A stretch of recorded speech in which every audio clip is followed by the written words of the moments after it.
Yes, guys, is another episode 19 of Fight Talk Live. You're here today with the full force, the Fab Four. It's Danny Glover, it's Maestro, it's Base the Kid, it's October Red. You know where it is. How you doing today, guys? Great to see you all here. Great to Happy see to you be here. guys. Yeah, Been a while. absolutely. It's been a while. It's been so long that I never got to talk to you guys about my guy Big Bang getting banged by Ajit Caballo. You Shit. know, that was big right Shit. there. So it's been a while. It's been that. I don't think we discussed that card together, but yeah, lots happened. A lot to discuss. You know, we had a Eubank fighting last Friday. I'm sure you guys want to talk about that. Yep, there was three shows on Friday Hmm. actually, so that was actually more action packed. The Friday was than the Saturday, to be fair. So What was yeah, on Saturday? I don't even know. Nothing was on Saturday, I was really. about to say, what did I miss? No, we had the Price and Jonas fight on Yeah, Friday. There was Friday. the Wasserman card, Mm. right? There was some pro. Oh, there was Pro And Pro Box. There was Box Pro was Box last night. Yeah, Oh, I missed that, Sars. kind of their developmental series from Pro Box. Yeah. Yeah, we had Sean Noakes, Ezra Taylor on Friday at Mm. York Hall with Frank Warren. Your boy Elliot Massey, his opponent pulled out or something like that. Oh, my little So cherub. He didn't get to fight. yeah, he didn't get to fight unfortunately. But yeah, so yeah, Not that I knew and sent him a message of well wishes. okay. But yeah, We had the Dillian White pulling out of the Joe Joyce fight happen as Yeah, well. Fingergate. Yeah. Yeah. Have you seen the finger? Jeez. Mm. yeah, that Pretty was bad. That was bad. So yeah, where should we start this week, guys? I think it would only be right. I think we should start with the International Women's Day Mm. card at the Royal Albert Hall Mm. with the all women's card with the main event Natasha Jonas versus Lauren Price. Um, let's start with the Caroline Dubois versus Bomi Ho Shin. Shin. Ray, Um, not Ho. sorry. He's Ray, not Ho. Oh, sorry. Bomi Ray Shin. Um, yeah. So Rewind. I thought Shin arrived prepared and gave it her best. I mean, you could still see the skills gap there, but she was definitely in shape. Tough And as towards hell. the end of the fight, she was really landing that right hand. I was actually quite impressed by Shin, to be honest with you. Impressed and worried. So yeah. So what did you think of the fight overall, then, Maestro? Well, here's the thing. That was actually the first fight I saw on the card, right? Because it was a Friday, so your evening is my afternoon here in New York City. So by the time I got home, the card was well underway, and I tuned in to that one maybe halfway through the fight. So I saw the last half of the fight, and I'm like, wow, this. I mean, granted, they are 2-minute rounds, but you know, her stamina's good. She's clearly physically very strong. Technique obviously was a little bit rough, but overall, she was able, like I said earlier, she was landing that straight right hand on Caroline Dubois. And I think they definitely got to go back to the drawing board and back to the gym and start working on that, because if Caroline Dubois wants to take off on some of the top tier fighters in this division, and as you guys know, the talent in women's boxing is in the lower weight classes. With all due respect to Clarissa Shields and her, list of opponents, you do have highly skilled fighters in and around that weight class. So, I think that there was a little bit of a deficiency there on defense that was exploited to some success, not enough to win the fight, but I definitely was quite surprised at how often she was able to land that straight right hand. Yeah, I hear that. October, what's your thoughts on the fight? And do you feel some people say that they feel Caroline was it maybe a bit exposed in there tonight? Sorry, on Friday night. Some people thought uh, Bomi Raishin was better than they expected. What's your thoughts on it all? I think Base queued me up on who Bowl was. He said she's a solid fighter. She's ranked, obviously, I think she's ranked at number one. Which governing body? I can't remember base, but you. WBC at Super Feather. Okay. So base kind of like tipped me that this young lady is not going to be a pushover. I met her at the press conference, but unfortunately I didn't get her on camera. But she seemed quite confident from the press conference, and she was tough as, excuse my French, she was tough as shit, because Mm, Caroline was really throwing at her, and she was literally like just shaking the shots off, like shaking herself, like to say, nah. And she kept on coming forward. I do agree with Maestro that her form was off, because sometimes when she'd throw the shots, it's like she'd put too much weight into it and spin herself, so she was off balance. So yeah, a little bit of tightening up in that if I'm gonna start picking at stuff. But she was a real good challenge. Um, she took Caroline into deep waters. I'm not saying that Caroline's been exposed. It was a tough fight. You've got to think Caroline's been battering everyone she's been in the ring with. So we've set a standard for Caroline. So she's come up against decent competition, and it's been a good fight. Yeah, Caroline won, but I wouldn't say she's been exposed at all. It was just a real tough fight, a live opponent, and yes, please, more of those. But you could see on Caroline's face at the end of it, she looked disappointed. It was mm, almost like she was like, "Nah, how's this just happened? How have I let her get that comfortable?" Because every time she got inside, Bo seemed to love it inside. That was her favorite bit. Yeah, let's exchange. When I was thinking, Caroline, you just need to probably box and move. She just went in there to try and trade with her, but the girl did not respect Caroline's power whatsoever. But I enjoyed watching it though. So yeah, we'll see what happens next. I've seen her and Terry Harper going backwards and forwards on Twitter again. So I think Shalom's done an interview and he said, should Terry come through her next opponent, which I believe she's fighting on a GBM card, then it's Terry and Caroline next. And good evening to the chat, by the way. Happy Sunday. And that's my take on that. yes, thank you very much. Base, you was there in attendance. You was actually ringside. You managed to Okay. get even. Base was working that pugilistic magic. I was up high in the rafters a bit, but Base got down.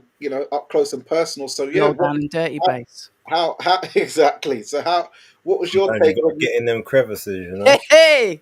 Yeah, how was it up being up close and personal in the Royal Albert Hall? And Yeah, look, it was a really good fight. I knew it would be. Just before the fight started, I was actually speaking with Savage Dan, and he was telling me that he thinks Caroline's gonna get a knockout because Shin is so tough and so come forward. He felt like she's gonna walk onto Walk on. one. Okay. I said to him, even if she walks onto it, she'll walk through it.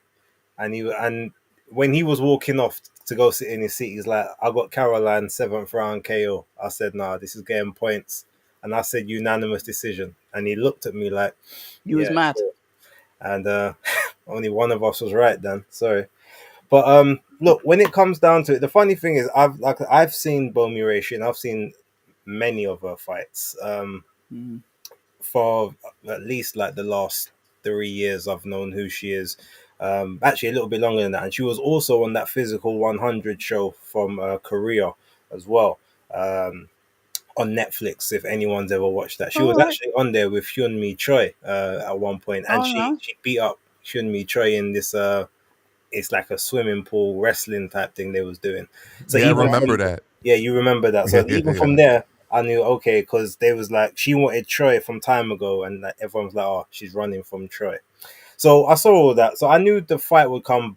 I knew that she would sort of like get pipped to the post if she tries to box and tries to sort of move in that vein. But in Mm-hmm. that first round, it was funny. I was watching her movement, and the first thing I was thinking is, this looks like this looks like Dimitri Bivol, like just the wide stance, the way that the legs are, the actual bounce. I'm like, Bouncing. they're both from the same. They're from the same stock. They both was started off for kickboxing as well, I believe. So you can just kind of see the stance in the two of them. A But lot of Carol, Korean fighters train in Russia as well, basically. yeah, that as Ah, well. do they? Well, Bivol is part Korean. His Interesting. Well, mom's he's Korean. ethnic Korean, but he's not from Korea. I'm saying that a lot of fighters from Korea train in boxing in Russia. That is very interesting. Yeah. So yeah, with that, look, Caroline was very sharp early on, but I Mm, feel as if she's maybe been, even though she hasn't had a stoppage in a few fights, because she's always dropping people. I feel like she's maybe just gotten a bit used to the power and being in love with it and feeling like, all right, I can dictate what I want in the fights. And so now every time, especially from that second round on, that the backhand was getting landed by Shin quite regularly, and I yeah. don't think she was expecting that. So even when she was in her combinations, every time that she would throw, usually when she hits someone, they almost do a back off and she gets a chance to reset. In this one, every time she hit Shin, like Bomi Ray literally just jumped, like she jumped forward and threw shots back and made Caroline have to defend. And Mm, I think all of that was basically just taking her almost sort of draining that energy down as well, having to work when she's not used to working. And yeah, look, she went. It was a bit of a crisis moment towards the end. Apparently, she said that she was, or they said that she was ill with a virus or whatnot throughout the week that she'd been recovering from, which potentially could have explained some of the drop off. But ultimately, just in there with someone that's tough, durable, coming forward, not afraid to let their hands go, nope. and yeah, ultimately it became a much harder night than I'm sure they wanted it to be, but it was a fight that she needed.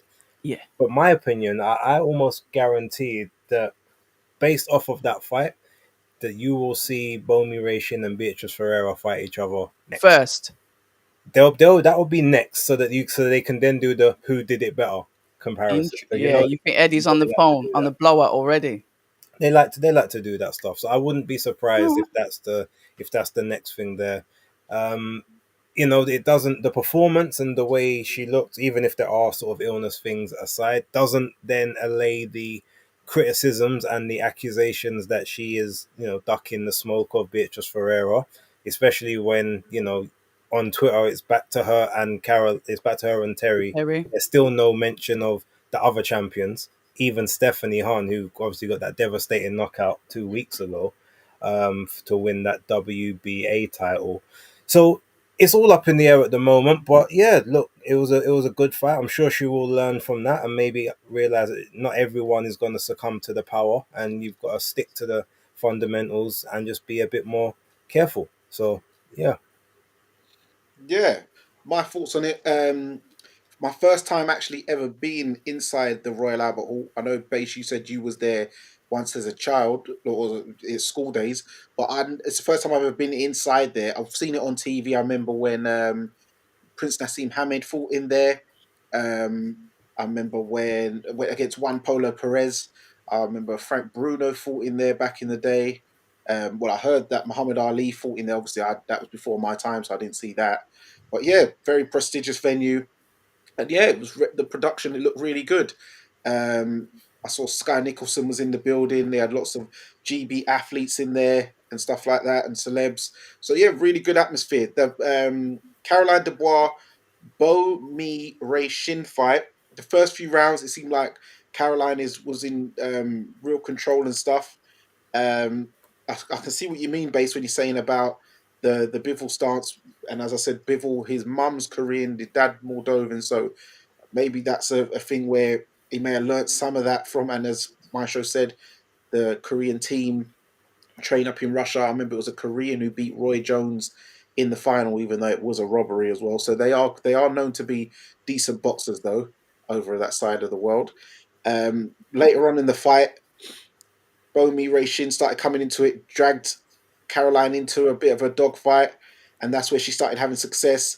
Bomi Ray Shin as well. Funny enough, where I was sitting in the press box section, she had a lot of supporters up top, Okay. literally just behind, literally the row above behind. It was quite, so she brought a lot of supporters over. There was at the media day, Danny. Okay, but Mm, I only went to the media workout. fair enough. Yeah, so it was only media there. But I saw her on the pads, and I thought, yeah, she knows how to She knows how to throw a punch. Looks decent and stuff. Knows that seems like she knows how to fight. Um, it's only when Base actually mentioned that she did that thing against what's her name? Choi. Choi. Yeah, then I actually remember. I actually remember that, and I remember Choi on the it's this thing on Netflix I was watching where where you got like a hundred athletes. Physical 100. Yeah, physical 100. So I remember Choi on that as well. Um, so yeah, but yeah, Caroline, she will learn from it. Remember, she's only young. It's good that what we're used to seeing her knock out people and blast women out. It's good Bowl to them see some over. yeah, it's good to see some resistance being put up against her. So she'll learn from this and know that she can't just everything she touches is going to fall. Bomi Ray Shin, she had a big face, big jaw, strong, durable. When she comes up against someone like Beatrice Ferreira or other champions in the future, I think this will stand her in good stead. If she does fight Terry Harper's probably seen better days. She probably would stop Terry, I believe, Caroline. But we know who the main real tests are. It's the likes of Beatrice Ferreira, it's the likes of Alicia Baumgardner, people of those ilks. But yeah, it was an entertaining fight overall. I didn't miss. I was watching the first sort of 5 rounds down in the media room, but they had a little TV screen in there. And then obviously I came up, and then I saw Bass has obviously made his way down to ringside while I was up in the vantage point. So yeah, but good fight though, nonetheless. You keep mentioning that like you're a bit jealous, though. Is it a bit like when Maestro pocket watches? Hey, There's a little hey, bit of hate hey. going on here. No, it's funny because I was at home. How about that? I wasn't even Denny's there. made multiple posts since that statement in our Has he? private chat where he's posting about people's finances, their purses, asking people how much they think people make, why they don't make as much as they maybe may have made in the past. I don't know anybody who's more interested in finances than Danny. Not that I'm saying that there's He's a anything hater, wrong isn't he? with that. Oh man. Danny's Trust been me, a I'm lot- gonna be pocket watching later because I got a lot to say about the UFC and Ooh. the small amounts of money Oh. they pay their fighters. So Yeah, trust me, if get you into like that. pocket, Oh, we're gonna get into if you that. like pocket watching, tune in for the later part of the show Yeah, because there's gonna be a lot of pocket watching we're gonna with get the into UFC. we're gonna get into that. We gotta get into that. Briefly, let's talk about the upset of the evening. Jasmina Zapokochna Was versus that an Chloe upset of the Watson. evening? Zapatochna. Yeah, Zapatochna. yeah, for the European flyweight title. Chloe Watson, Ricky Hatton fighter, Mm. against Jasmina Zapokochna. Oh, Tochna. Yeah. yeah. We'll start with we'll go what do you call it? Anti-clockwise. So yeah, Base. Let us know your thoughts on the fight because I know you had it. You saw He it. A bit tweeted it, didn't he? Yeah, no, look, I was, as I said, in all fairness, like I was watching, but I wasn't watching hardcore. So I was keeping my eye on it, but there would be maybe 10, 15, 20 seconds of various rounds where my attention was being diverted to this lovely elderly Welsh lady that beside me who needed help with everything from Wi-Fi to posting on Facebook and this, Oh, that, and the bless. third. But obviously you sit in the seats. You got to mingle with the other VIPs, whoever While they you were may be. ringside, yeah. Oh, is that why you was ringside? Yeah. Well, you get there how you can. But yeah, Base found himself a cougar. I mean, I ain't seeing her All the again. rage now, apparently. Huh? I hear that. But no. In all seriousness, like I was watching the fight. Every time I looked up, and from the first few rounds, it just looked to me as if Chloe was on the ascendancy. Like Jasmina's pretty much on the retreat for the most Yeah. part. Yeah, she's doing. There's some counter shots here and there, but I'm just seeing a lot of work landing by Chloe. I'm seeing a lot of it land visually by her face. I was sitting just behind where Marcus McDonald was, and it just looked every moment like Jasmina just getting outpunched and outlanded. So even though I wasn't focused 100%, that's kind of the general feel. So when it went to the end, I thought, okay, this looks like a bit of a Chloe Watson, victory. And I was looking at it thinking probably like it looked around like a 97, 93. And then when the first scorecard came out and said 97, 93, I was like, oh, okay, well, cool. Then the other two, the 96, 95s, or if you're being correct, 95s, 96s, I was like, oh. So I put out a tweet initially, and then I actually had to delete that one, and I reworded it, just basically saying Oh, I'm gonna have to watch this again on the TV because it looked like a quite clear Watson win from what I saw. And I saw Danny. He said, no, Jasmine won that comfortably. A few people in the media rooms, I know Jasmine won that okay. easy. But then there were some other people, from ringside where I was, it looked like that was Chloe Watson all day. Damn. So it was one of those ones, I suppose. But I don't begrudge Jasmina the victory. Like, she's worked hard to get, all these positions. That's three tough fights back to back, and she's won two out of the three and elevated and won titles in two contests. Much love to her, and hopefully she can carry on up the ladder. But one thing I do know is she needs to sort of stick around this level for at least another 9 to 10 months until she figures out and we all figure out what Gabriela Fondora's doing. Because if she don't move up, you're not getting a world title. So there's no point even taking the payday. That punishment ain't worth it. Mm-mm. You just gotta wait for her to move up, and then you can maybe try either go for a vacant title or find the next crop of champions and do that and go down that route. But yeah, congratulations to her. Many more returns to her. Chloe Watson, she can come again. She can drop down to British level, get the British title, maybe come back up to European, fight for a vacant, or maybe even rematch Jasmina. Because again, from what I saw, it Close. looked like she was winning. Maybe there's enough there that you can do a rematch sometime down the line. I hear that. October. What was your thoughts on the fight? How did you score it? And what did you think of the fight? She You don't know, score. you know me, and I don't Oh yeah, score. sorry. Minus the scoring. Yeah, yeah. I thought Jasmine looked like the more busier one, so I thought she won. But what I will say, in defense to Chloe, Chloe's been sat around for ages waiting for a fight, and she's wanted this fight. She's no longer with Wasserman to answer Philip's question, because I asked her that when we spoke on the presser day. She's, a free agent. She's with like second to none management, but she's currently not got a promotional company. Um, and Ben Shalom was basically saying it's winner stays on in that fight. So already he's mentioned Yasmina fighting on the undercard of her stablemate Callum Simpson. So it seems to be obviously working well in Yasmina's favour. But to be fair to Yasmina, I like her fight style. I like the way she is. I like her attitude. I like absolutely everything about her. And I'm just probably more happy on a personal level that she got the win. Because you know me, I don't score. But I did like her on the back foot. She was comfortable on the back foot. She looks like she's got some ring IQ as well.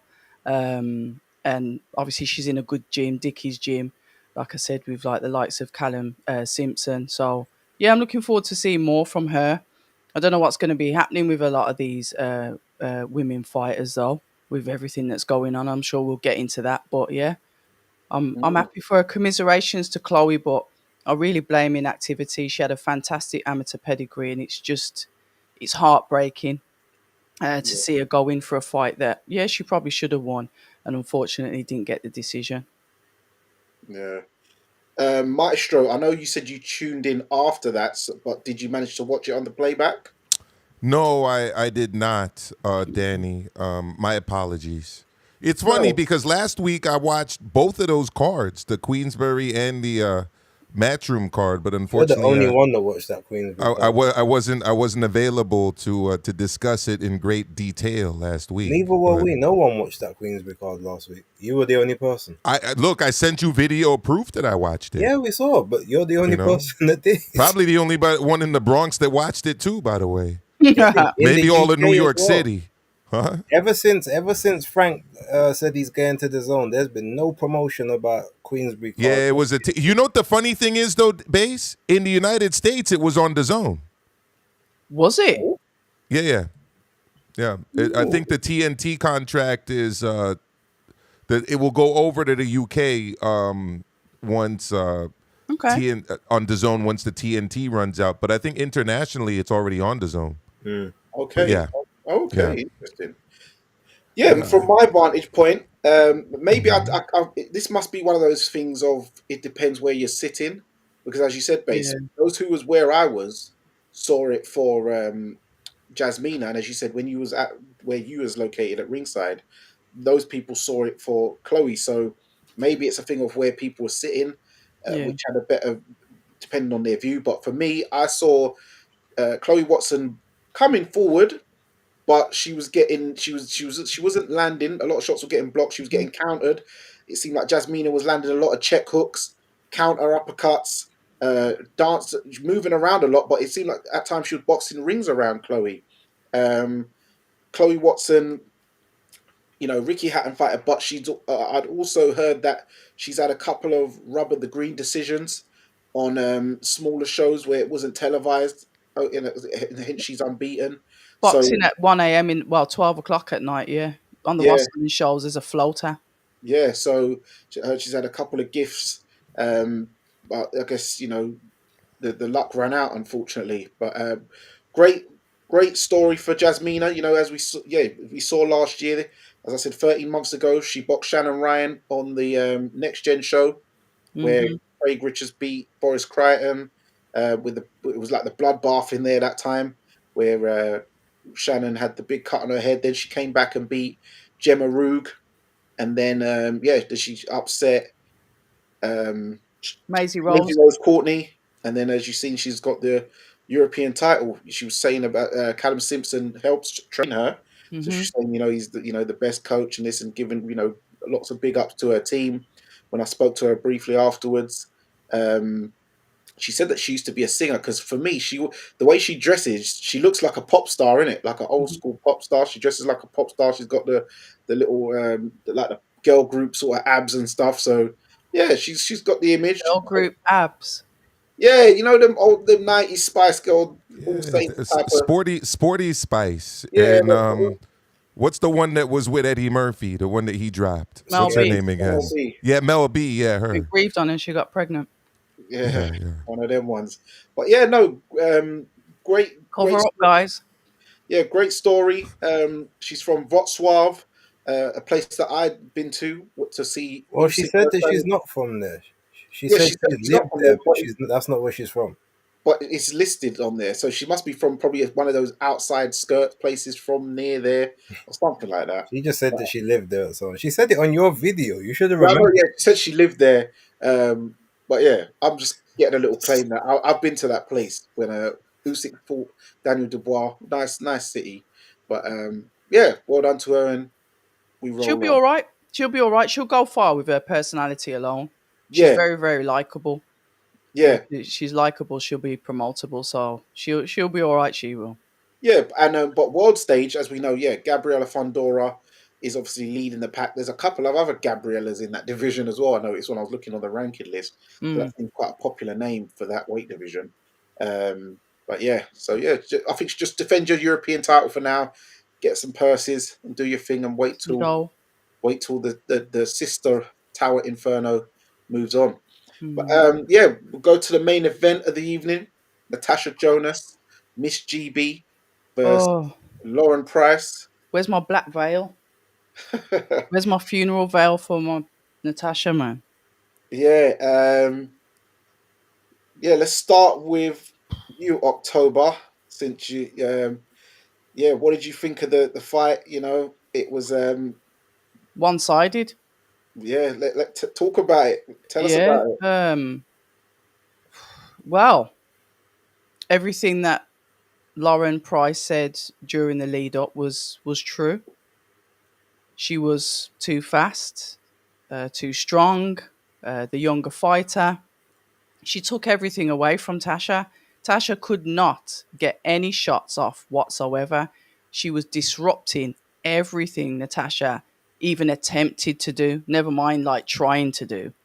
She was just nullifying absolutely everything, was not letting her breathe. That jab of Lauren's is horrific, absolutely horrific, because the shots that she was setting up after that and the combination flows that she had, the way that she was able to push Natasha back and even disrupt her ring movement. Don't get me wrong, Tasha was spinning off, rolling under sometimes, but it was just too much. Very, very one sided, worrying at some points as well. I was thinking she's taking some punishment in here. Um, Brilliant for Lauren sad to watch because obviously I'm a fan of Natasha. I've been for years, but I think it was literally the passing of the torch, the passing of the baton, whatever you want to call it in boxing, the passing of the gloves onto the next. Yeah, good fight for Lauren. Not so good for Natasha. But yeah, and we'll see what happens next. So congratulations to Lauren, man. She's a monster. Commiserations to Natasha. Yeah, Maestro. What was your thoughts on the fight, and did you predict this to be a passing of the torch, or did you think that it was going to go I didn't the other way? predict it. I didn't actually make any kind of prediction for this fight. I'm not gonna pretend that this was a fight I was really looking forward to. I mean, it was on the radar. It was on the schedule. I watched it, and to me, the best part about the whole show was actually the the environment that it took place in. I just felt that the visuals of the venue were stunning. You know, in terms of what happened in the ring, you know, Natasha, she's getting up there. She's older in age now. She's clearly no longer in her prime. And when you're talking about 2-minute rounds in a championship fight, you really got to be busy. You really got to be aggressive. You really got to be throwing with a lot of volume. And if the other person is doing all of those things more than you are, you don't really have that much time because the rounds just kind of go quickly, right? And you're an older fighter. It's probably quite difficult to keep up. Like, we think about a lot of the names in women's boxing. Some of the biggest names are women in their mid-30s and even older, Yeah. right? You know, Layla Ali being one as well. yeah, I was actually, you know, I was thinking about Amanda Serrano, Katie Taylor. I was thinking about, what's the Colombian lady from Norway's name again? Oh yeah, Cecilia Brækhus. Thank you, Breakus. You know, a lot of the people that have been names in women's boxing are getting up there in age. A lot of them, like I was saying earlier, are fighting in the lower weight divisions, right? Where you need to be accurate, you need to be busy, you need to be really working at a very high pace for those 2 minutes. For real. And that gets harder. I mean, look, I'm in my 40s now. I can't move the way I used to move when I was in my 30s. And definitely Sad not when I was reality in though, my isn't it, 20s. Maestro? So, huh? It's a sad reality, isn't it? No, I You mean, really it's do slow down. biology, it's physiology, you know. It's So fact. yeah, it's bad. She's fighting two opponents. She's fighting Price and she's fighting Father Time. So Mother time. I felt or Mother Time, yes. So I felt that in all honesty, she did pretty well given everything I just outlined, but Okay. pretty well wasn't enough, unfortunately, for Natasha Jonas to retain her titles. But overall, great career.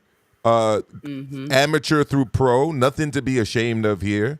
Really only lost to the best that she fought, especially if you look at that Katie Taylor loss. And I think that as a passing of a torch kind of moment, it was actually quite nice, given that it was at the Royal Albert Hall around International Women's Day. And by all accounts, I don't know, Price seems like a nice person, seems like a Yeah, hard she is. worker.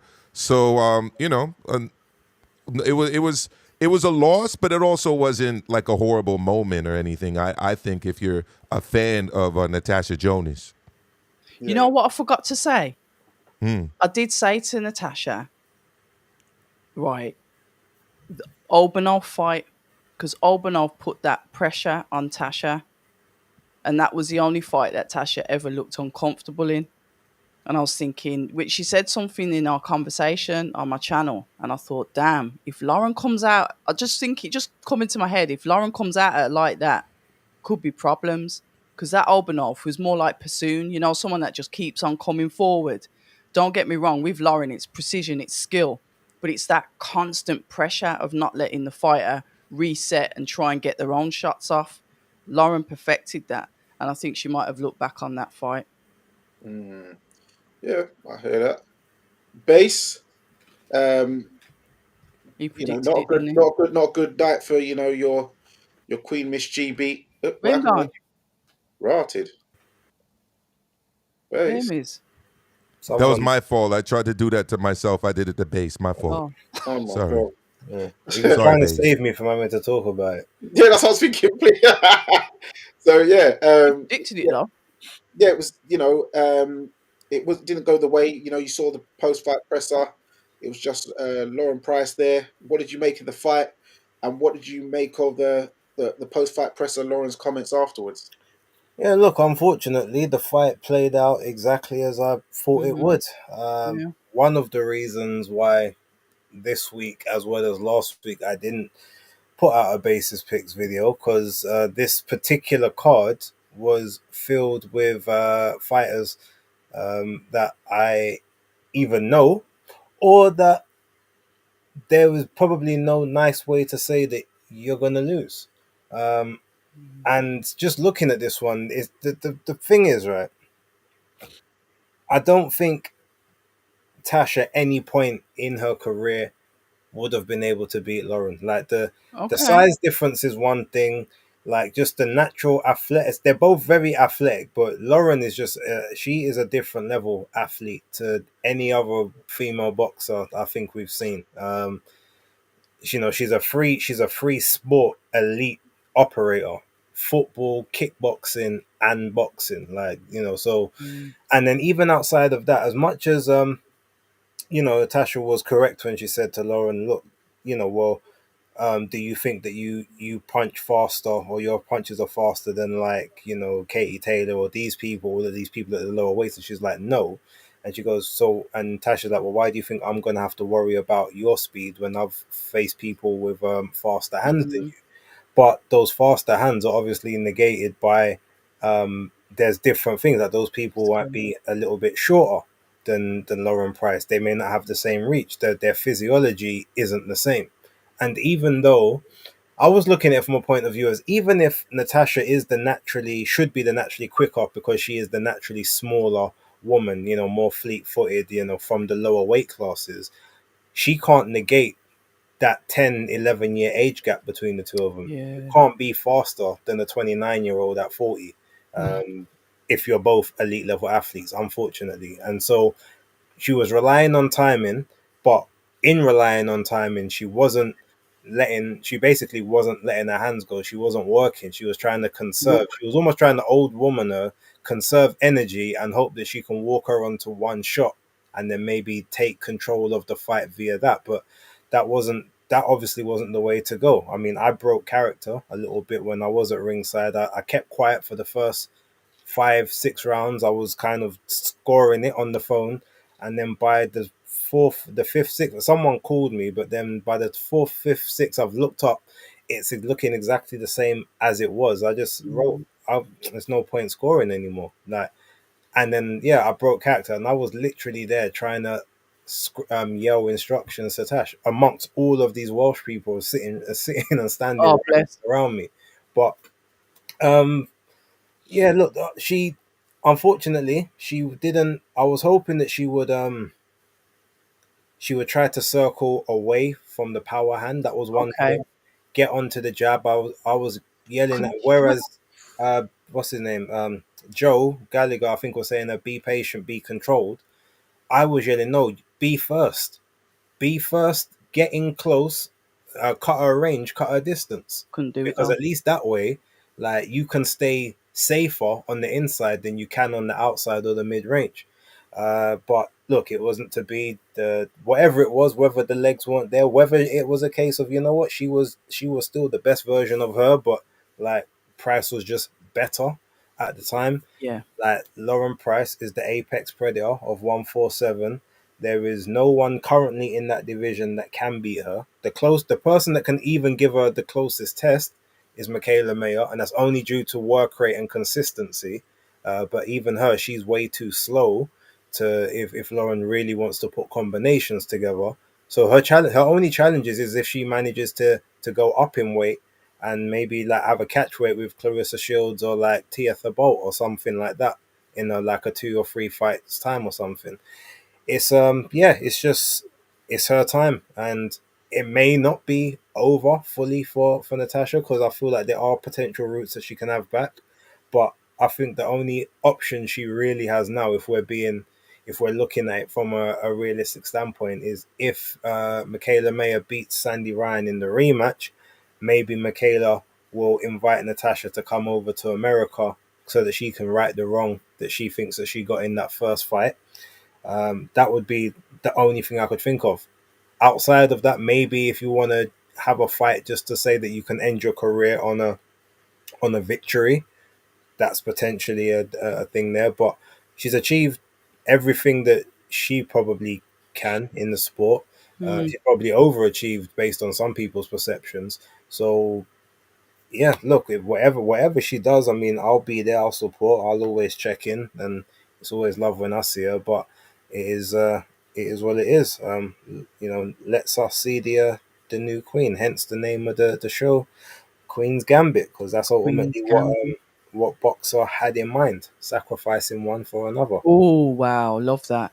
You know, they said that they're going over there. Shalom said that he's going over to the US with Lauren to watch the Mayor Ryan fight because he said they've already had talks with whoever to potentially make that fight next. So I'm not sure if Tasha would get that, but Well, the only stands to way, fight put it her this in it. way, the only way that fight can get made Yeah, is if Turkey gets involved. And that's is only because Michaela May has already said, and yeah, she's been quite vehement saying that she's not coming to Wales. She's not coming to the UK for that fight.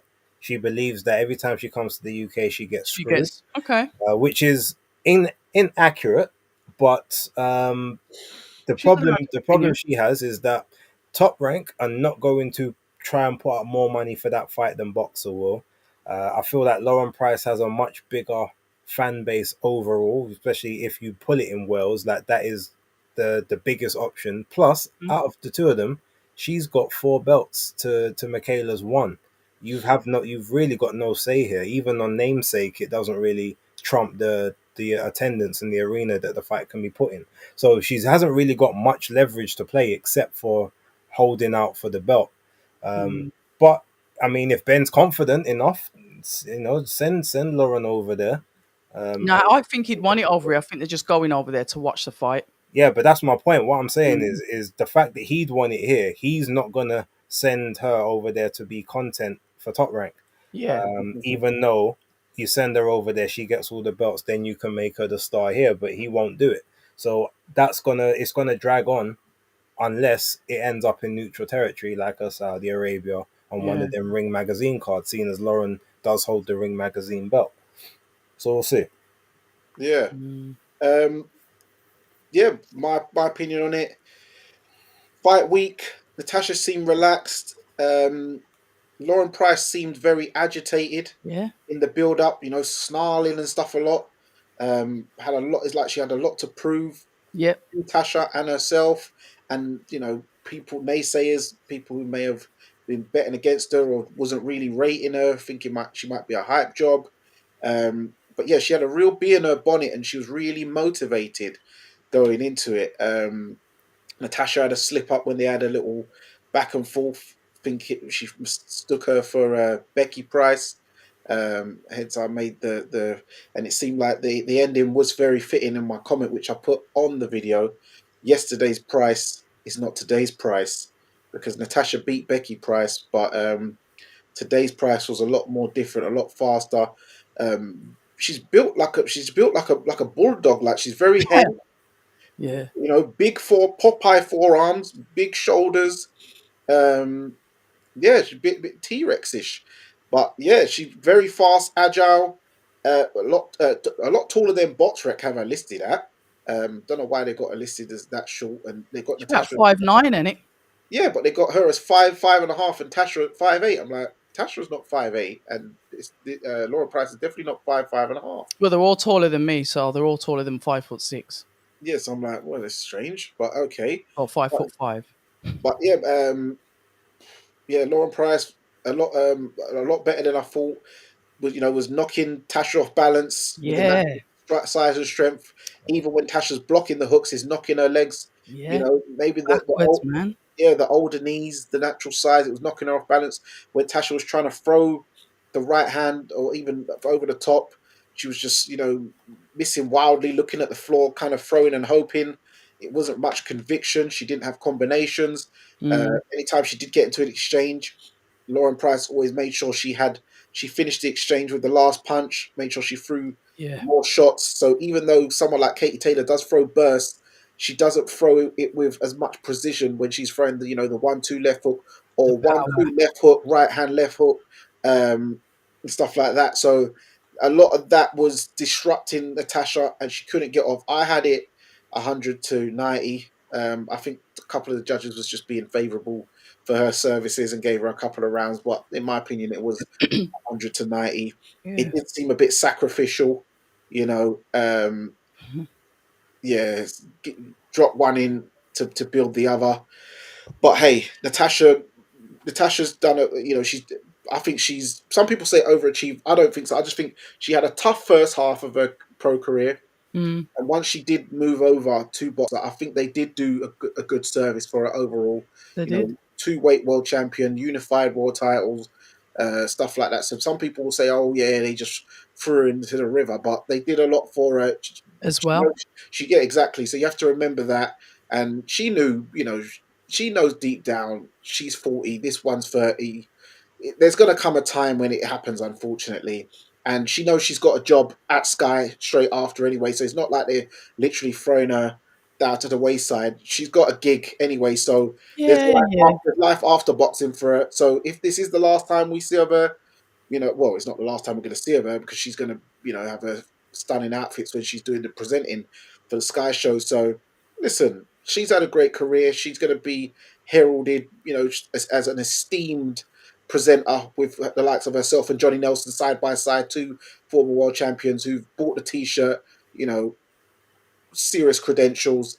So yeah, Lauren Price moves on. She's got the scalp, which is now going to elevate her and make her more marketable to the regular viewers. She's got a big support from Wales. I saw the Welsh flags coming out in force. I'm sure when she goes back home to Wales, she's going to have a good homecoming.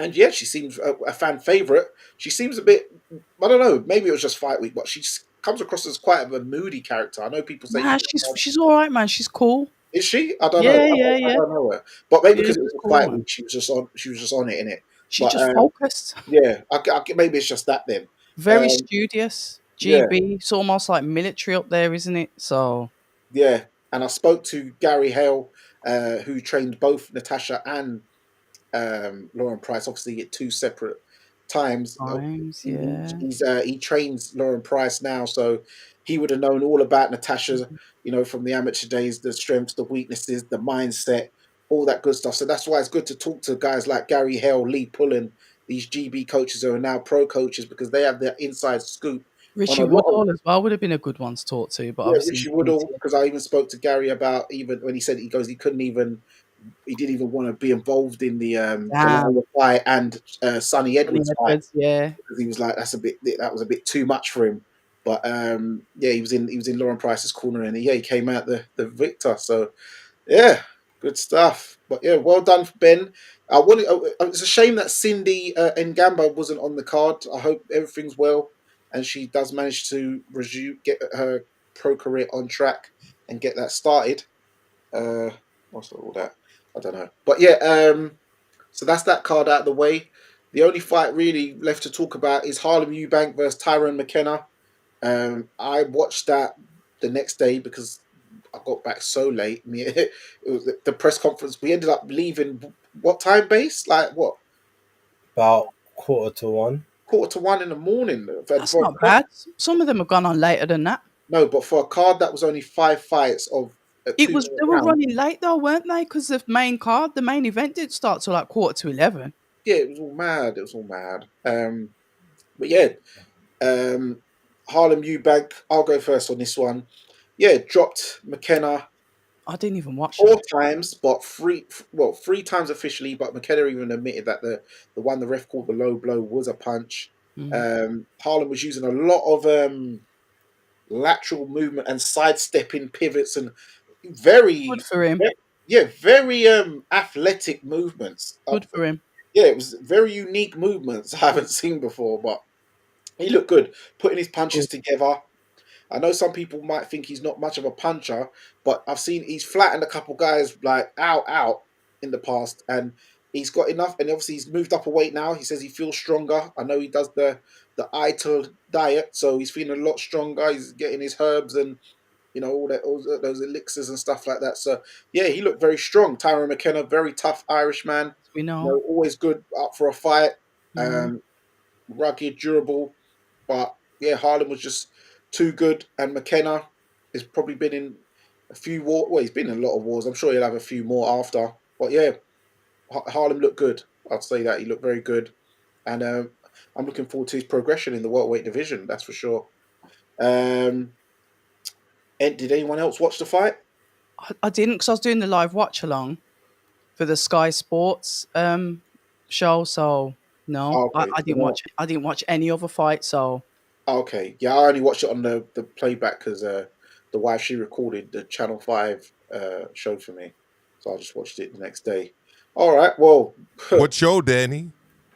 the Wasserman show. Okay. Yeah, the Wasserman show, because that's Channel 5 Okay. over here. and YouTube. Was it YouTube as well? Yeah, YouTube was the early one, because I obviously I caught up with Matty Harris's fight in it because he got his round 1 knockout. Oh, okay, yeah, I saw that. Does Conor Ben go more rounds with Chris Eubank Jr. than he would with Harlem Eubank? That's a good question. Don't know. I need a few hours to think about that. Yeah, that's I'll have to get Yeah, I back need to you to on that one. process. I mean, there you go. There you go. Chat, Yeah. tell me what you think. By the way, chat, does anyone in this chat think that Conor Ben has any kind of a shot to beat Chris Eubank Jr.? Maybe Skyline I'm missing put that something. in I there. don't know. This is just a mismatch fight. But, I guess he's talking his way into, getting people to believe in him. But all this talk about him taking Chris Eubank Jr.'s head clean off and knocking him spark out and all of these other comments that he's been making, I'm not buying it. Is the UK buying it? I'm not buying it. I think that Conor Ben will win the fight. Yeah. Yeah. Really? Okay. Interesting. Okay, that's very interesting. I guess you didn't see the Ocampo fight. Don't need to. I just need to see Or the fight with the highly acclaimed Pete Dobson, who ended up losing to Jaleel Hackett afterwards. Yeah. And Jaleel Hackett ended up losing after that fight. I was actually there for that. Yeah, I saw those fights, but you have to remember it's the way Pete Dobson. the way Chris has been living lately, the way he's been training, it doesn't bode me as a man who's as serious as he used to be. My thing is, if he was training and using that punch machine where he's going trying, he's on the work rate and going in, and he's going in to have a fight, and if he wanted to actually have a rockers and train to have a rockers with Conor, then yeah. But if he's looking to do this, pulling out of his chin in the air, trying to box, he's got flat, slow feet. You're doing that, you're going to get caught on the end of shots when Conor's exploding in and out. So as Conor Ben said, he's gonna knock him spark out. He's gonna take his head off. Not about knocking Spark out, but the punches will start to add up and accumulate, in my opinion. But that's just okay. Quick programming note: hit the like button, hit the subscribe button. If you're new to the channel, make sure you hit the subscribe button. Big up to D Style for the super chat. Thank you so much, D Style. And also hit the notification button, because a lot of people who subscribe to my channel tell me that they don't get alerts when I go live. So it might be the same for October, might be the same for Danny and Bay. So double check that notification is switched on. And finally, do what Star Fox did. Spread the love. All right. If you're watching on one channel, move on over to another channel. Go for it, October Red. I was going to say, I think Star Fox and Skyliner are the same person. Really? Yeah, I think they're the same. They're just too similar. They're either that or they're twins. Okay. Or Okie they're best friends. Something. There's no way that they don't know each other if they're not the same person. But yes. Yeah, sorry, go on. Yeah, no. But yeah, you heard what Maestro said. Get active, get involved, guys, and thank you for tuning in. But let's move on to the. I think what I think we should do, Danny. Before you move on, I think we should lock down the Twitter and tell everybody that's watching us on Twitter to hit that link and join us on YouTube. Hit the link and join us on YouTube. Twitter's better numbers. What do you think? I'd never tell anyone to come off Twitter. Twitter's better numbers for me. Well, there you go. I got overruled by the Queen, October Red. Nah, you didn't get overruled. Just Twitter's better, man. Trust me. There you go. Twitter's there. It's live. All right, well, at least hit. I want to see more hearts then on the Twitter. Then we should all have retweets from everybody watching. Yeah, retweet Retweet and likes, right? Yes. Retweet and likes, or re-exit it. And quote tweet. Quote tweet too. That helps. There you go. But yes, I think it's time to let's get into this. We've seen big news over the last couple of days. Oh yeah. Yellow Sheik has teamed up with Dana White from UFC and this guy called Nick Khan. Allegedly, they're doing a TKO league. People are citing rumors they're looking to destroy, the promotional companies that we know. So yeah, what's your thoughts, guys? Anyone's welcome to chime in. Let's go for it. What's your thoughts on all of this, man? I'll go first. Yeah, go on. I don't like it. Why? Because why would you say that you're going to destroy or disrupt or dismantle the other promoters? I understand the competition side of it, but that makes me feel a little bit uneasy. So I will say shout out to Eddie Hearn that's put his foot down and said, not with me, you're not. Reminds me of when Turkey said that he was going to eat Canelo when Canelo went face to face or head to head with his pay-per-view at the Sphere event. You remember that? The big Sphere in Vegas? Yeah. They decided to go at the same time as Canelo against Berlanga. And then Dana White got upset with the MGM for hosting Canelo versus Berlanga at the T-Mobile. Canelo Berlanga ended up being the bigger event, so they actually didn't get eaten. So it reminds me of that. Sorry to interrupt October. You say that, but Canelo he's been consumed into the fold now, so maybe he did get eaten, just not when they fought. It's a valid perspective. Yeah, go for it, October. Sorry, I interrupted. No, this is what I want. No, you know me. I like the free conversation because I might say something that you don't agree with. I like the way, boxing has developed. So I think it's developed brilliantly. I think we are getting some really good matchups. I think the money is filtering back into the UK. So we're getting, the stronger UK cards on, especially from Frank Warren. He seems to have invested his money into buying up a lot of UK fighters. So it seems to be going really well.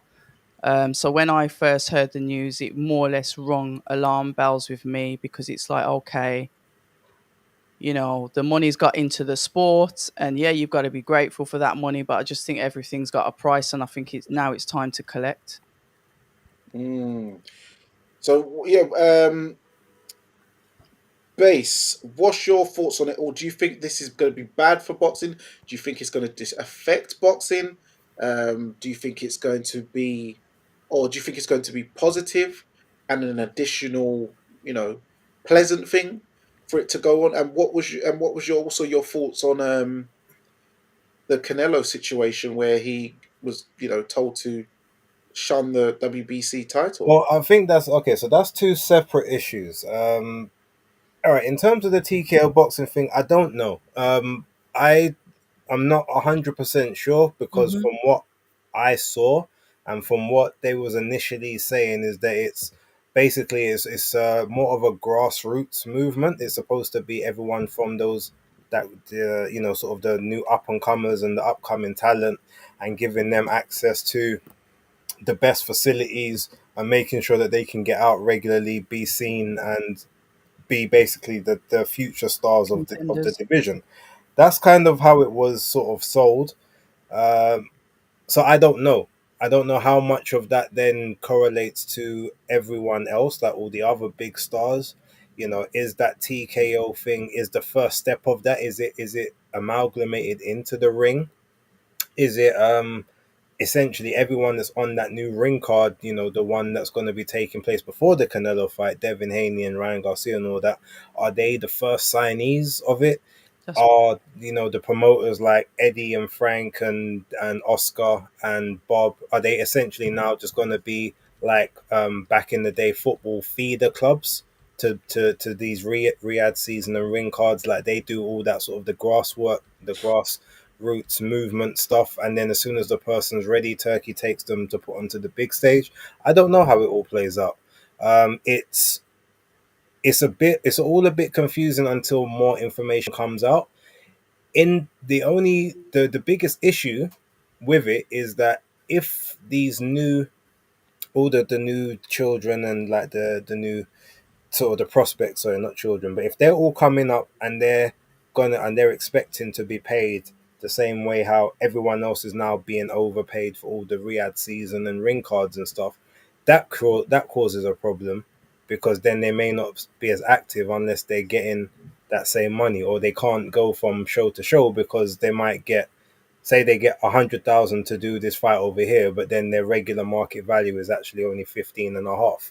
But they don't want to do the 15 and a half, so there's loads of now stagnated fighters hanging around, just like what happened with the PBC.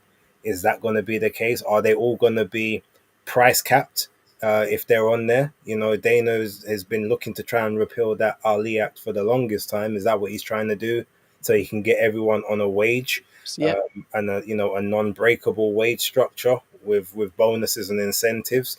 I don't know. There's a lot to sort of Digest, yeah. go through it. So until I get the full details, all I Yeah. can really say is that if it gives, for the moment, if it gives prospects or people that don't usually get opportunities more opportunities to show how good they are or how good they're not, then fine. And if it's more about getting rid of the stigma of losing the O as well, that's cool. Don't you Just think they're doing that already, though, Base? Don't you think no, with not what's really. happening, they're doing that already? I mean, the likes of Josh Padley coming through, a fighter that we might not have necessarily known about until he had that opportunity against Mark Chamberlain on the Anthony Joshua card. And the fact that now they are putting the fighters, and I'd say that's across the board, they're putting the fighters in tougher fights, so they are No, losing their O. No, the Josh Padley one isn't. It's not really comparable because no one was looking at Josh Padley as the next prospect up. He was a feeder. He was a feeder body to Mark Chamberlain. That's what he was brought in there for. He was given that opportunity because he had a good looking record on paper. They thought Chamberlain was going to beat him and then move on. He upset the apple cart and off the back of that got opportunities. But if you're Yeah, thinking about what you're saying, where's Mark Chamberlain been since he got defeated? He ain't been back. true. So the O thing is still very much In problematic. there. If you Okay. look at even with Jared Anderson, yes, he just came back the other day in a nothing fight, but there was a lot of talk about would he even be brought back. There's chances they might top rank might cut him soon. So the O thing is still there. If their thing is to literally have everyone in round robins, then we'll see. But Frank Sanchez hasn't been back since losing the O to Ajit Yeah. Caballero. Zhang is lucky because obviously the Joe Joyce thing, and he's got the knockout power. That's one thing. Hmm. But Makhmudov just about got an opportunity afterwards, but low level, and then got beat. Be it again. It's all of these people. None of them since they lost have really come back like that. Gerard Anderson's back. Nah, but you just I said just that, said though, that. innit? Yeah. Yeah. You wasn't listening, was you? Yeah, no, I was. I was. We know what Danny was doing, don't we, Base? What was I doing? Stop it, October. Stop it. But Stop yeah, it. that's kind of my thoughts on it. I feel like if we can, if it does, everyone in there, look, just round robin, everyone mix it up. You win, you lose, it is what it is. But there will still be others that won't want to join in that because they won't like the risk versus reward aspects for their own careers. We'll see. It's got a couple cycles it's going to have to work through, but until we We'll get to a see. point where that becomes more like the old school. Yeah, Maestro. I know that's you done a shout out. You done a great live with Joe Habib. Oh, what Three happened in that? lives. So yeah, guys, 3 lives. make sure it was well. I saw two. Well, I did one on his channel because we Yeah. do a show on Saturday where we do an hour on his, then we do an hour on mine. Okay. And after that show, we were having a phone call, and he was still arguing with me about it, and I was arguing with him. So I'm like, we might as well just do this on camera. Let's do another one. So we ended up doing 3 lives on it on Saturday. Okay. Right? Then I think I did another one on this topic this morning, and I did a punchlines. And FYI, I'm about to go in again after this show. That's how much I really don't like this idea. And Come on, man. That's how much I really don't like the narratives that are being spun about all of this. This whole idea that the UFC model is what boxing should replicate because the best fight the best in MMA is total BS. I'm sorry. Like, the best don't fight the best in MMA. That's a funny comment. I got distracted reading it. Start again. Look, the fact is the UFC is its own promoter, right? That also acts as its own sanctioning body. And just to be clear, when I say sanctioning body, I'm talking about the organization that runs the title and that awards titles to people who compete, right? So the UFC title is basically run by the UFC, the promoter. And Base brought up the Ali Act. The 2 main things that the Ali Act does that distinguish it from MMA are, 1, financial disclosures to the fighters. Fighters get to know, as a matter of federal law in the United States, how much money is being generated, and out of that, how much money they're being paid, right? Another thing it does is it prevents predatory contracts. So excessively long contracts with really bad terms. Well, there's actually 3 things. Because the third thing I'm going to point out is it prohibits promoters operating as sanctioning bodies. So essentially what happens, and I'll give you an example of this right now. So Teofimo Lopez, WBO champion, top-ranked fighter, is the champion at 140, right? When his contract is up, Top Rank doesn't get to keep his belt, right? Shakur Stevenson walked away from Top Rank and took the WBC title with him to Matchroom. When his contract with Matchroom is up, it's up to him whether he decides to stay with Matchroom or move on to another promoter. When Francis Ngannou's contract ended with the UFC, they did everything they could to extend it. In fact, it was extended while he was with the UFC in a way that wouldn't have been possible in boxing. And they didn't allow him to capitalize on the fact that he was a champion, right? And leave the UFC with the title belt and defend it with another promoter, right? So that right there is a big difference between boxing and UFC. Another big difference between boxing and UFC is, of course, they don't do unification fights. So they say the best fight the best. Well, if that's the case, we should be seeing the last UFC champion before John Jones, a guy who never lost his title in competition. It was stripped from him because his contract expired. We should be seeing a fight between John Jones and Francis Ngannou. Of course we won't, because the UFC only allows you to fight for its title if you are under a long-term contract with the UFC. They don't allow you to just sign a one-fight deal and fight for their title, nor do they allow unification fights with Ryzen or with One or with PFL, etc., right? And the main reason, though, in addition to all of these other great reasons that I'm against this, is that I'm a worker, right? I'm not a capitalist. I don't buy people's labor. I sell my labor, right? That's what I do as a worker. Most of the people watching this are workers, people who get up in the morning and sell their labor to people who buy it. I side with the worker. I don't side with the capitalist in Dana White. And Dana White is giving interview after interview really defending the fact that he doesn't pay fighters all that well. And it says stuff like, well, if you don't like it, leave. If you don't like it, start your own promotion. He's even gone on record as saying fighting isn't a career. Well, I got news for people who like Dana and who think that he's the solution for boxing.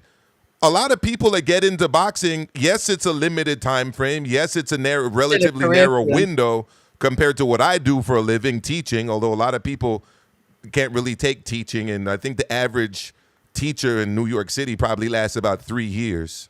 It's a tough job, but the fact is, it's a career. Fighting should be a career. For you to be on camera saying fighting's not a career, essentially to justify low pay for fighting, I mean, that tells you all you need to know. Why would you want this guy running boxing? We won't get unification fights. Fighters won't be paid very well, right? And the way to circumvent the Ali Act is to take it to Saudi. The Ali Act doesn't apply in Saudi. So they can just take all of these fights over there, lock these youngsters in long-term deals, right? You can only fight for the title of this new organization if you're signed long-term to the organization. And I think the plan long-term is probably to let's let the Usyks and the Furies and the Better Beebs and the Bivals and the Canelos and these other guys For kind of that. age out while we control the next generation of fighter and keep them locked into these oppressive contracts. Now, there are people out there like Stephen A. Smith. You guys might not know him that are out there watching in the UK. No, we know. I got a whole video lined up for after this show where I'm gonna go and discuss my dislike for Stephen A. Smith, essentially white knighting for Dana White and the UFC with this whole boxing's better. UFC's better. UFC is the model. No, it isn't. It is if you want to exploit the worker, the boxer, and repress the worker's wages. I'm a union guy. I'm a working guy. I sell my labor. I side with the people that sell their labor. I don't side with the capitalists. That's my perspective. Do you think it's going to be like that because of Dana White, because of the principles that he has, with him signing a partnership with His Excellency that we know is quite generous with pay? Do you think that will still Well, the thing is, come into fruition? it's a good question, October. It's a valid question, and my response to that is this: you've got Emmanuel, the head of TKO, right, Yeah. who's essentially Dana White's boss, giving Right. interviews saying that boxing is failing because of the Muhammad Ali Act. Interesting. I mean, I need to he's do more literally research all of that. on camera saying that, right? Yeah, I need to do more research. So you also look at the track record of Dana White and all of the UFC fighters that have complained about their business practices in the UFC, the multiple lawsuits. In fact, they just went through a lawsuit that cost them hundreds of millions of dollars because of the nature of their predatory contracts Yes. and how they're oppressive to the fighters. So again, like, why would someone want to go to that to quote unquote save boxing? Essentially, what you're trying to do is repress the wages of fighters and control fighters. Okay, but then if it's Right. obvious like that, then I guess the fighters will stay with. Obviously, I'm looking at the UK. They'll stay with the main promoters.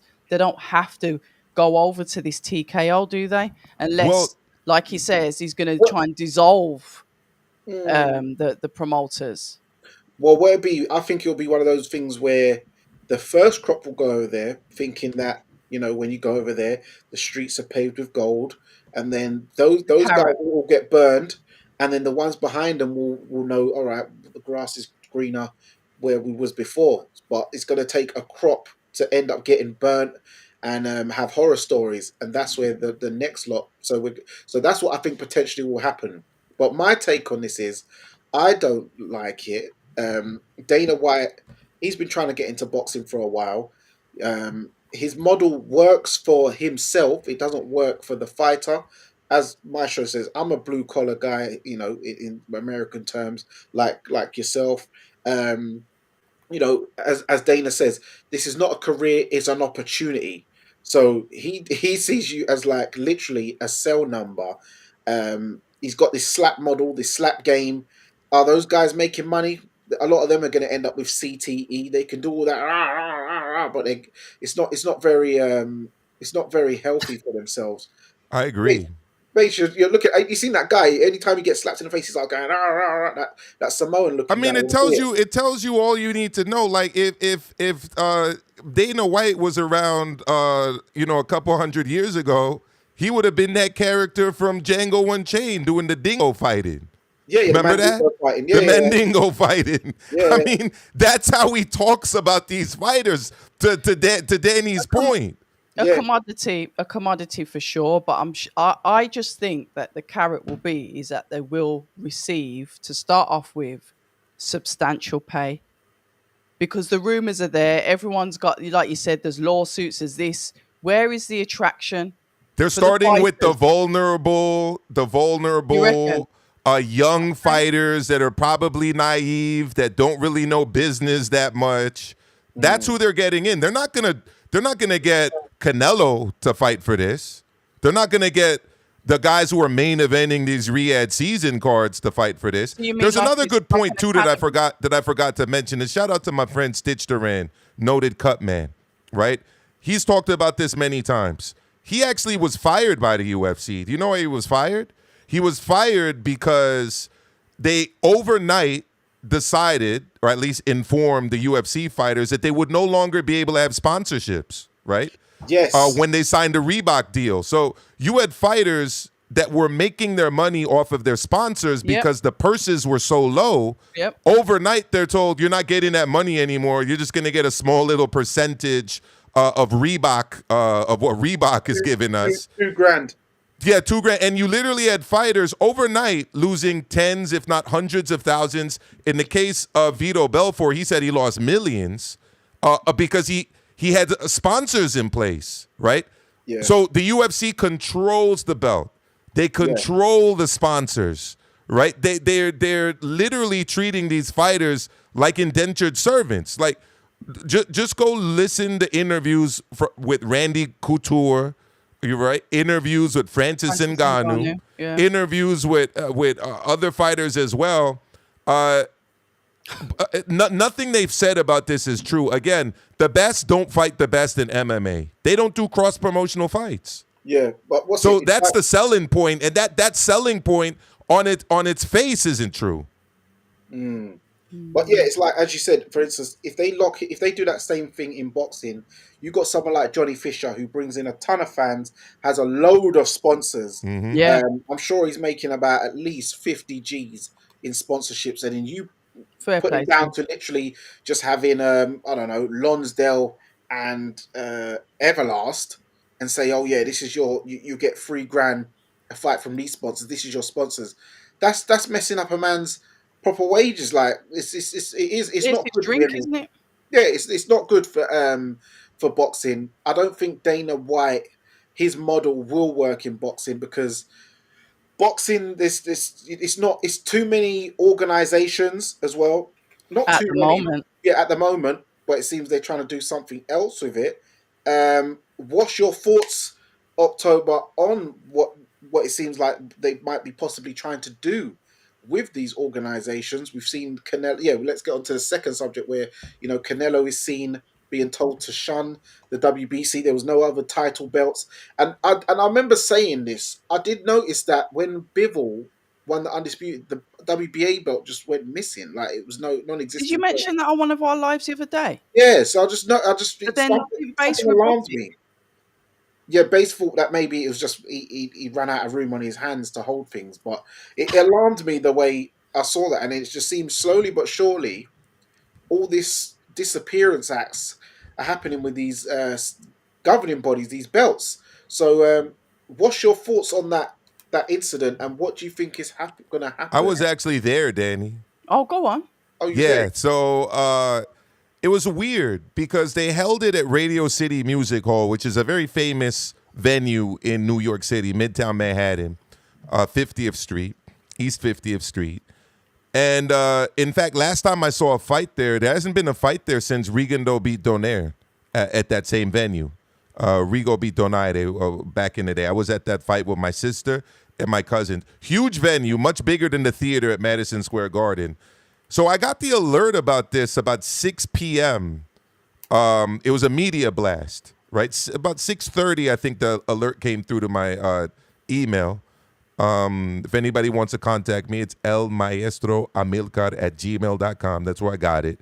And it had a link in it to to get free tickets to the event, right?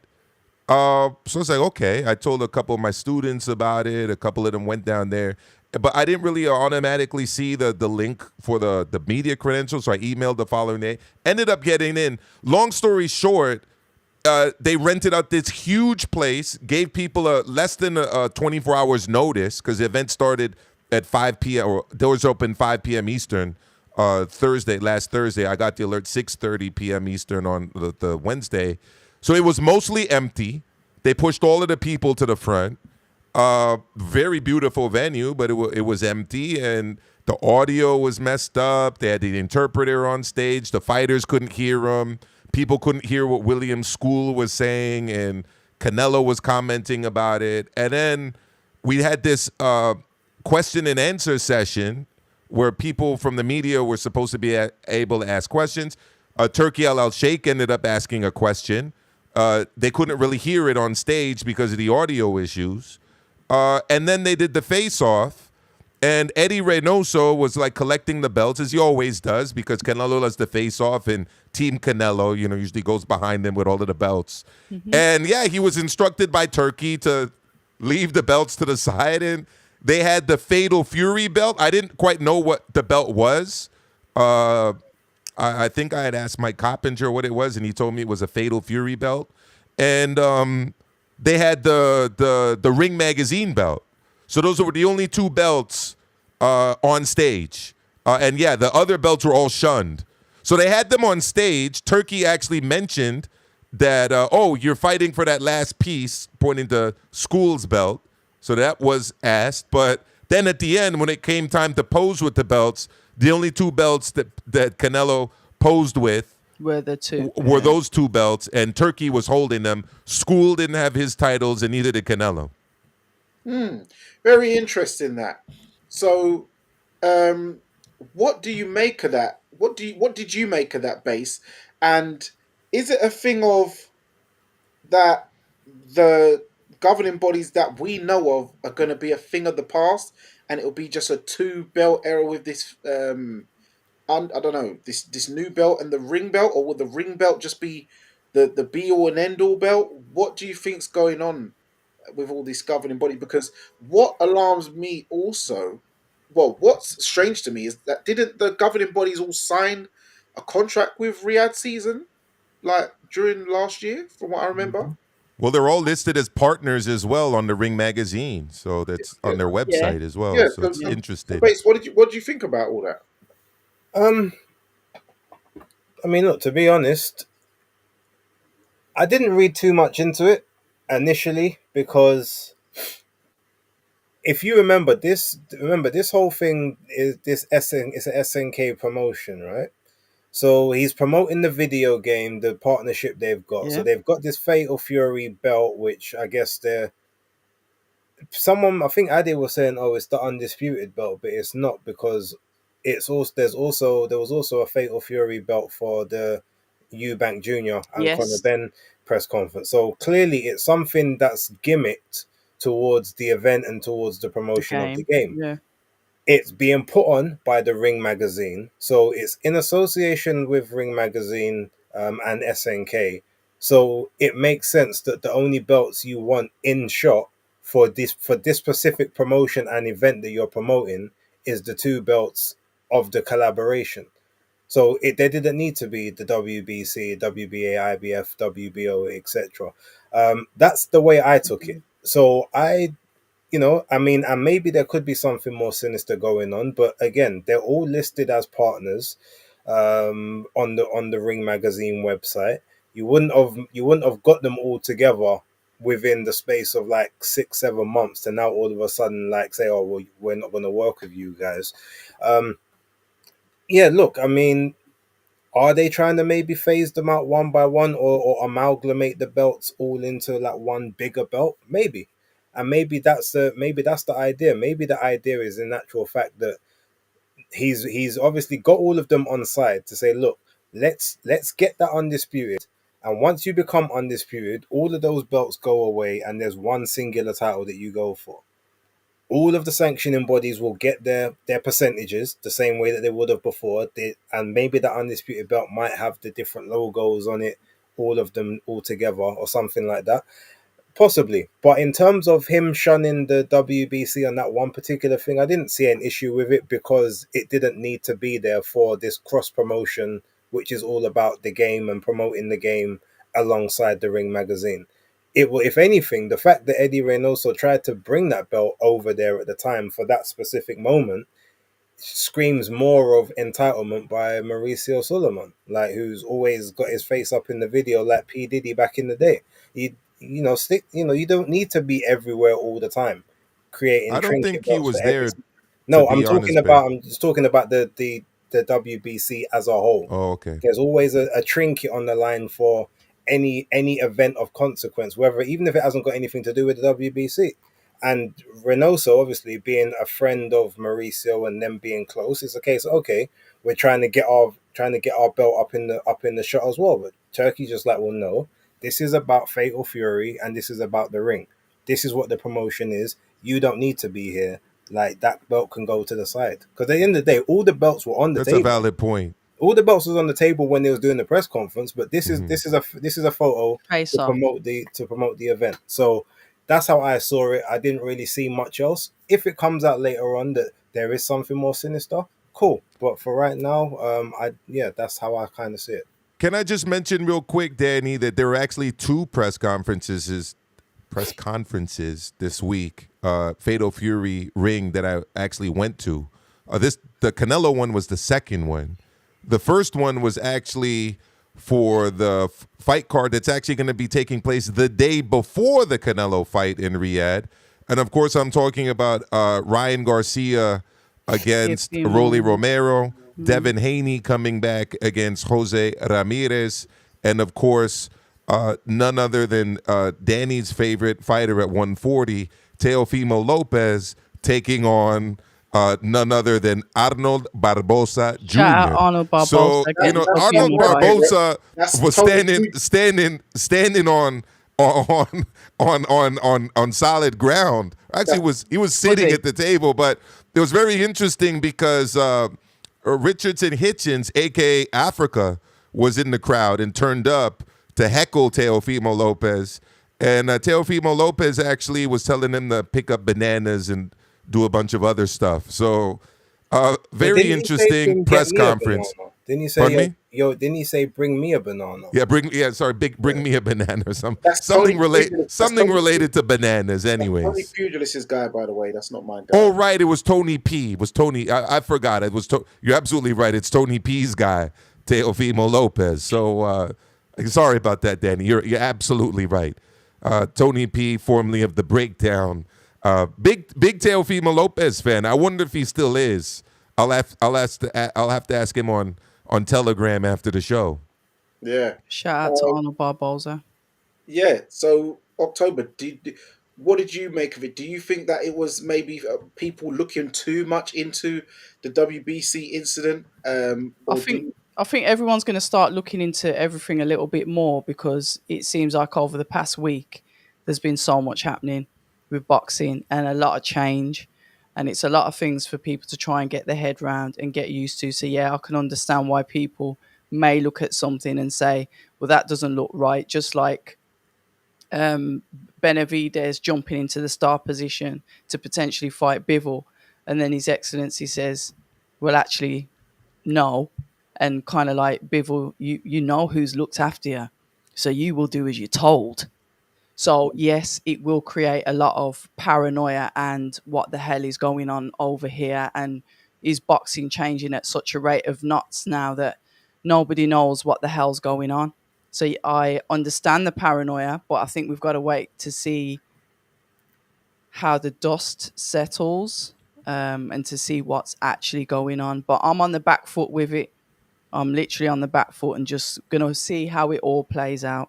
But whilst you're on the back foot and you're looking for openings, how do you see this WB? How do you see, the Bivol situation with Beterbiev free or Benavides? How did you see that whole situation? He'll do what His Excellency tells him to do. Simple, because he Okay, pays him, fair and that's enough. what happens. You do as you're And told. and both of those guys beat Benavidez too. So I'll just throw in for that. I Yeah. don't know if they're capable of beating Ben Whitaker. That's an open question, Oh, but for they can fuck's they can sake! Are definitely we they gonna? can It's definitely too beat late beat. tonight, Maestro. Every time we start talking about boxing, why should I have to put Ben Whitaker? That did You what? know what? Leave young Ben. Leave Ben young Ben Whitaker We've alone. got a big comeback fight. We love Ben Whitaker. We You love better Ben leave him Whitaker. alone. I Friend got, of the shout out, friend of the channel, shout out to and the Gommies. Leave the poor kid you alone. know, and we're wishing him all the best in his big comeback fight. We're wishing him all the best. Such a sarcastic Wishing twat. him all the best. Look, I'm sure he'll finish the fight on 2 feet this time. Jesus. You know? Well, my thing with this situation with Bivol, since we're on that, Yeah. well, I know that the IBF, they're really putting the pressure on. They will do though, because they're Because very strict. yeah, so I'm expecting Michael Afart to get his either an elevation or a vacant shot against Connor Wallace. But I'm putting it out there.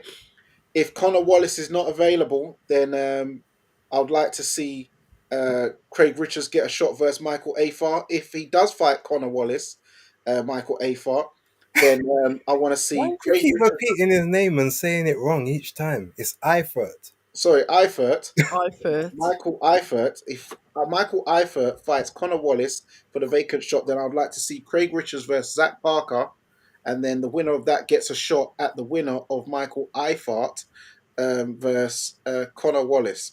Yeah, so that's what I'd like to see. But the pressure's on. It seems like the belts might get scattered sooner or later.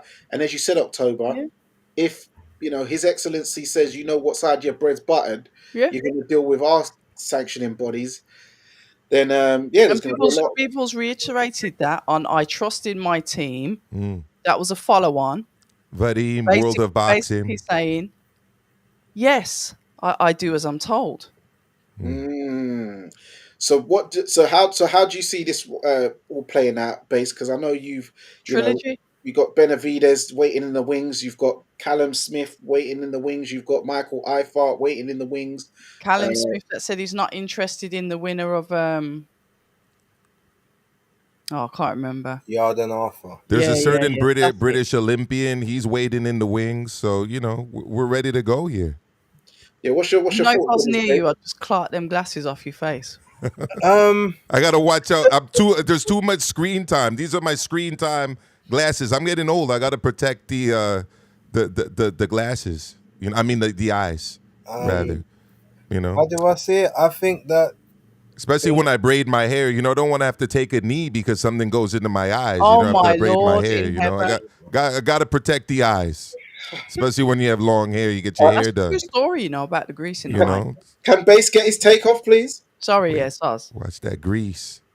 Benavides is gonna do what he's been doing. He's gonna clean up the rest. Or he's gonna try to clean up the rest of the interim titles and become the first undisputed interim light heavyweight champion of Did the say world. that.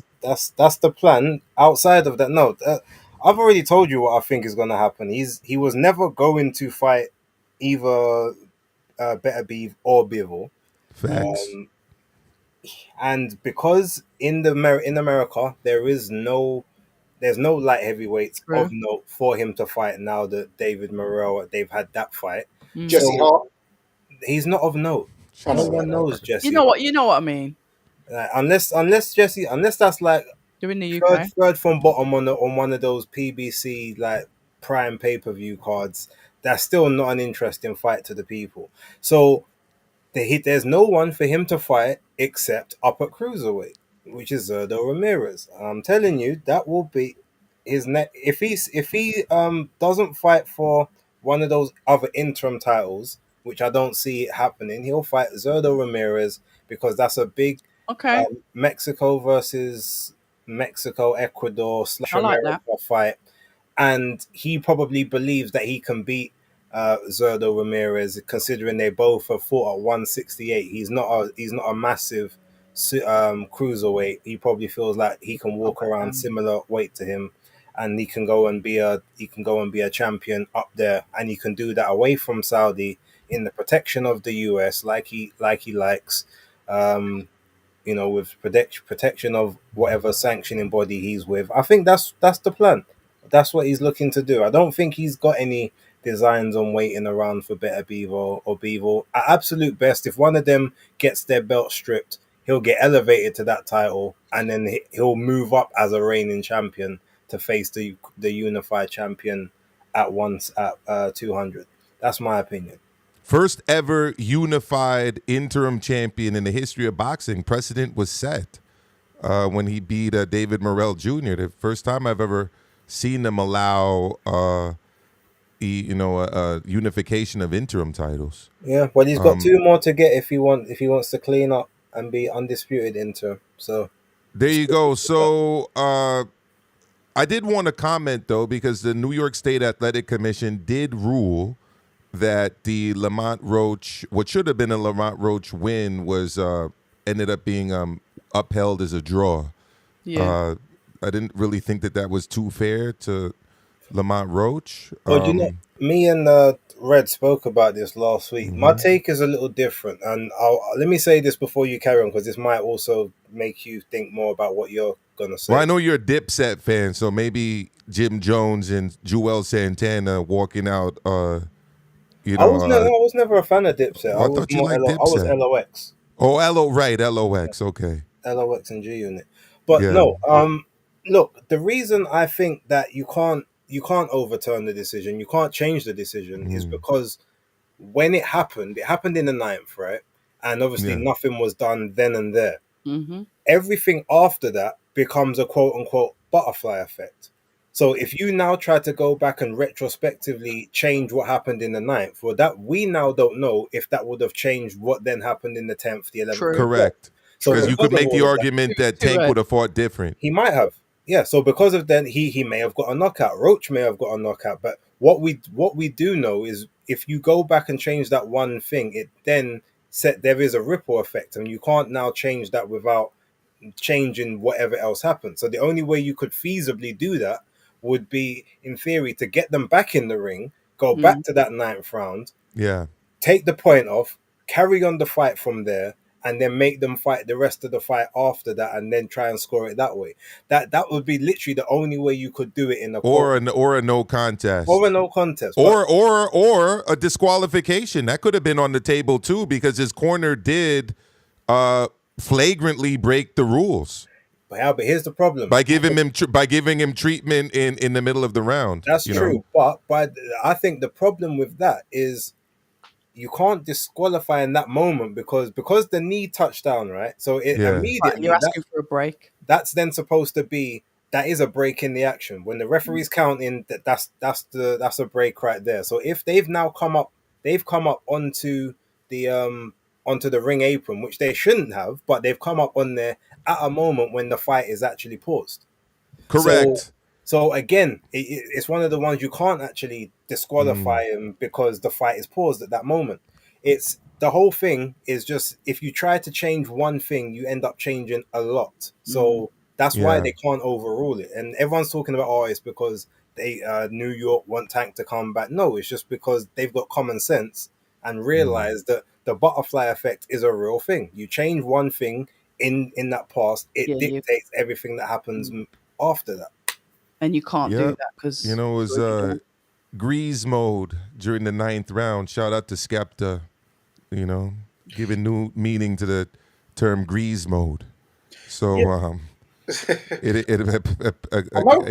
is what it is. Another thing I wanted to mention is with this new TKO league, if they're looking to make it a thing where you can't fight for their title unless you're part of them, then would it be kind of like when because they don't want anyone from, say, the other governing bodies or the other conventional boxing fraternity sector to then take their belt back over to where people would consider, in this day and age, what's the real boxing and real sort of ranking system. That's what my show was on about before. He won't be able to do it. you know what it's like. It reminds me of, hold on, because it reminds me of when the WWF/WWE champ took the WCW belt over, and then when they tried to do it with Bret Hart, they said he can't do it, and then you have The to go out on the Montreal road. screw job. Yeah, and they had to do the Montreal screw job because you know everyone always wanted to see Goldberg versus The Rock or Stone Cold, but Goldberg ended up having to come over to WWE. Is this TKO league going to be like the ECW, where you can have guys like Taz and Samoa Joe, but they ain't quite. No, You no, know, no. I think that what they want to do, base, is do what the UFC does, which is act like they are the real world championship, that there's no other real world championship, and essentially ignore what goes on in the rest of the world. Joe Habib, shout out to Joe Habib, Ringside Reporter Live, was making a comment. He was in my comment section this morning on my video talking about the NBA. And my response to that, well, actually, the NBA does exactly that. Like, the National Basketball Association runs its own championship, gives its own award to a team that's in its league, and totally ignores the fact that FIBA, which governs the sport of basketball, runs its own world championship for clubs that they don't participate in. They don't participate in the FIBA World Championship for clubs. So it would be like the winner of the English Premier League acting like there's no Champions League and no FIFA World Club Cup. Like, they just want to do what they're doing in-house, ignore everybody else, and act like what they have is the only thing that matters. I think if they are going to do the UFC model, that's what the UFC does. So yeah, because it's strange. Well, because UFC, they don't do any.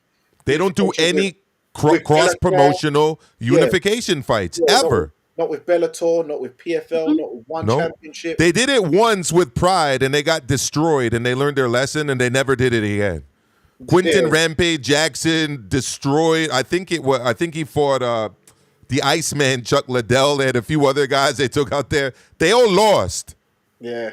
So, and I think Dana learned his lesson. He was there sitting front row in Japan. He's like, I'm never doing cross promotion again. I think that's the last time they did cross promotion.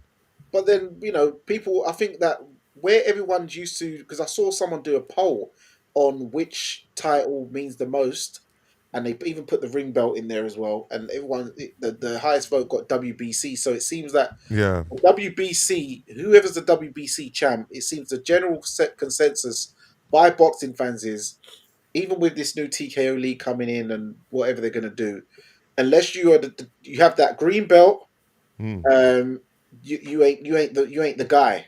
And I think it's going to take. I don't think Dana and this Nick Khan and Turkey Al Sheikh, as much money as they might pump into this TKO league, I don't think it will be able to be seen as the real deal over conventional boxing with the likes of the WBC, WBA, IBF, WBO, and even the IBO is getting some sort of getting up there now these days. There you go. I just got to say real quick, Base, I do got to get going. But go for it. No, we're all literally, I think this is the last topic anyway. No, I'm just saying, you keep saying like this Nick Khan guy, you know who he is, right? No. He's the CEO of WWE. Yeah. Yes. One of the most powerful guys in sports and entertainment right now. He's also the guy that negotiated the UFC's contract with ESPN. Yeah. He used to be an ESPN executive, I believe. He's a major guy. Okay. Yeah. I'm out of the loop with WWE, man. I only knew it because I did research this week. Yeah, this is research. Yeah. Sorry about that, guys. I didn't research who he was. Off with his head. Okay, so with that being said, what's your any final thoughts, ladies and gentlemen? Yeah, I'm going live on my channel real quick. I gotta knock out a quick 30 minutes on this very, very topic. All right, so if you want to see me discuss Dana White the way I like to discuss Dana White, if you want to see me discuss Stephen A. Smith, two men who I consider to be total clowns, by the way, I suggest you come over to my channel. Link is going to be in the chat real quick, and you guys can come watch me cook for a quick 20 to 30 minutes. I know it's very late out there in the UK. Well, I'll watch it on the way to the gym. I gotta go. Oh, nice late night session. late night I'm sessions, start. babe. I'm Late start. night special. No, because I'm starting a week fast in support of my all of my Muslim colleagues. And Water obviously fast? Oh, the full thing. the 12 hours. It's more than 12. It's 13. Oh I no, think he. mine's 16. 13. No, it's Okay, 13. Four I've till gone That's 7 days without food. four, Yeah, I've four done a.m. that. It's I ain't done that. I've never done it without water, but No I water. can No, do no. the 16 hours without water will be fine. Yeah. But Well, because I'm fair gonna play. go gym, I'm gonna eat. Obviously, but when I get home, like hydrate as much as I can. Then obviously from 4:30 until You 6 o'clock, can't eat. there won't be any food or drink for me. So There you go. Mm. October. Amazing. Noel, just thank you to all of us and thank you to the chat. You've been funny, entertaining this Love evening. the chat. Yeah, it's been good. It's been a pleasure to have all of us back together again as well. I think that's been missing. We are literally a jigsaw puzzle, so we do all need to be together. So yeah, onwards, upwards, and onwards to the next one, I guess. Yes, and there you have it. It's another episode of Fight Talk Live. Make sure you like, subscribe to all of our channels. That's at October Red Media, Maestro A, Base the Kid at the Hardcore Casual, Fight Mhm. Fan TV Live. Subscribe to all of that and follow on Instagram, Twittex, YouTube, TikTok, Twitch, all of that good stuff. Thank you for tuning in. Also, subscribe to the Fight Talk Live page. The Yeah. link will be in the description. And remember, guys, stay ready and persistence beats resistance. You know where it is. Oh, I love that voice.